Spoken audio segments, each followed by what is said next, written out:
how would you define your faith? How would you or I define our faith? Is it attached to some man-made church? Or is it the faith of Abraham? The faith of Abraham, which the religious leaders in the first century clung to. We have Abraham as our father. So what is the faith of Abraham? You see, in Genesis you read how the father told Abraham, look all around you, circumspectly around you, not up to the skies, look around, Abraham, to the east and the west. Get focused, Abraham, on the land you're living now. I will give this to you in the future and to your progeny, and your children will be like stars, innumerable, more than the sands of the desert. You see, we have been misled into believing two lies that came through the Catholic Church, if I could use that pun,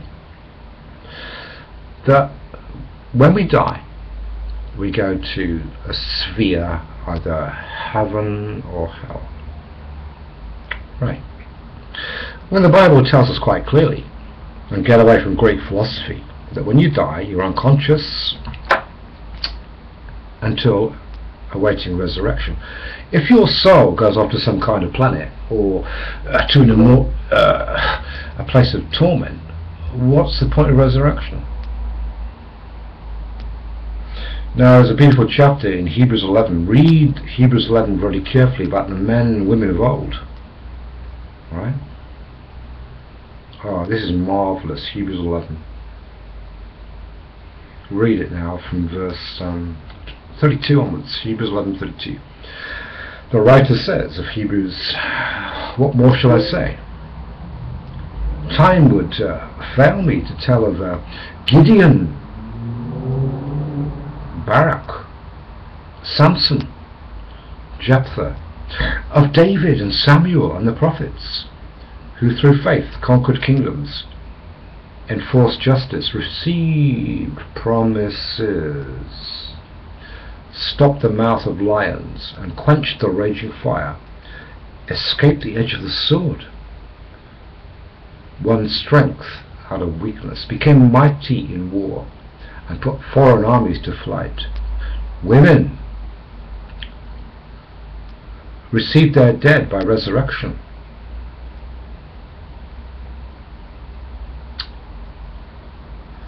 Some were tortured, refusing to accept release, that they might rise again to a better life. Now focus on that. Others suffered mocking and scourging and even chains and imprisonment. They were stoned, sawn in two, killed with a sword. They went about in skins of sheep and goats, destitute, afflicted, ill-treated, of whom the world was not worthy, wandering over deserts and mountains and in dens and caves of the earth. All of these, though well attested by their faith, did not receive what was promised, since God had foreseen something better for us, that apart from us they may not be made perfect.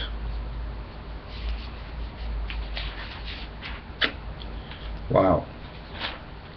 So Abraham was told to look all around. I will give this to you, Abraham, and to your wife Sarah, for your progeny. And Abraham was buried in the cave Machpelah, was it, with Sarah. And Joseph commanded his bones to be taken back to Egypt. Read the last chapter of Genesis, where Moses commanded his bones be taken back from Egypt, to his former land.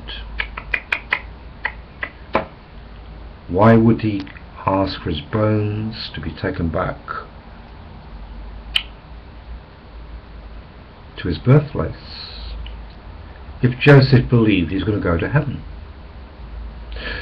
Heaven and hell is a drastic deception put on the minds and hearts of most Christians. It's the kingdom of the heavens we will inherit, not the kingdom in the heavens. I could say to you now, for example, oh yes, hot day, I've got a cold drink in the fridge for you. I've got a cold drink in the fridge for you. It could be a beer or whatever you fancy. Would you have to climb into the fridge to get that drink out? Or would I rather take the drink out of the fridge, stored up in the fridge, to quench your thirst? Remember this fact, folks. We are made for the earth, and the earth was made for man. And the Messiah is coming back to this earth.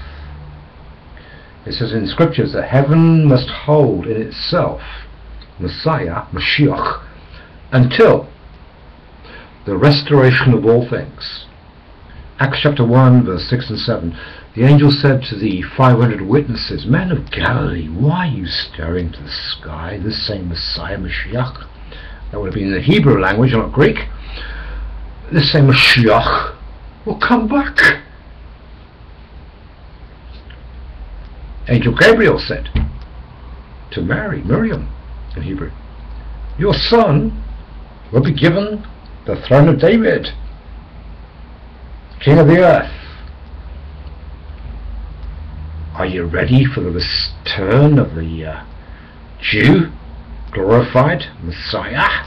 Are you? Or are you waiting for some kind of rupture, where you're going to be suddenly beamed up like Star Trek? The rapture is only about 2 centuries old through Darby, this devilish lie. Read the Bible carefully. It says, unless those days were cut short, no flesh would be saved. But on account of the chosen ones, those days will be cut short. And I tell you what now, many will fall away, because when they go through tribulation, they're going to say, why me? Why me? I should have been taken up in the clouds. Now we go to something else here. Thessalonians, about meeting the Lord in the air. We're not going into the air. The Lord is going through the air, the atmosphere. People miss this. I've not seen anybody reveal this yet. The Lord is coming back through the air, and we will escort him to his rightful place in Jerusalem. Read the parable of 10 virgins, the last verses of Matthew 24. You've got 10 virgins, 5 foolish, 5 wise. And the 5 wise do what? Escort the bridegroom into the room they had ready. Right? The 5 wise virgins are not taken off. They escort the bridegroom into the room they had prepared. Meeting the Lord in the air means the Lord coming through the atmosphere, not us going up. Very few know this.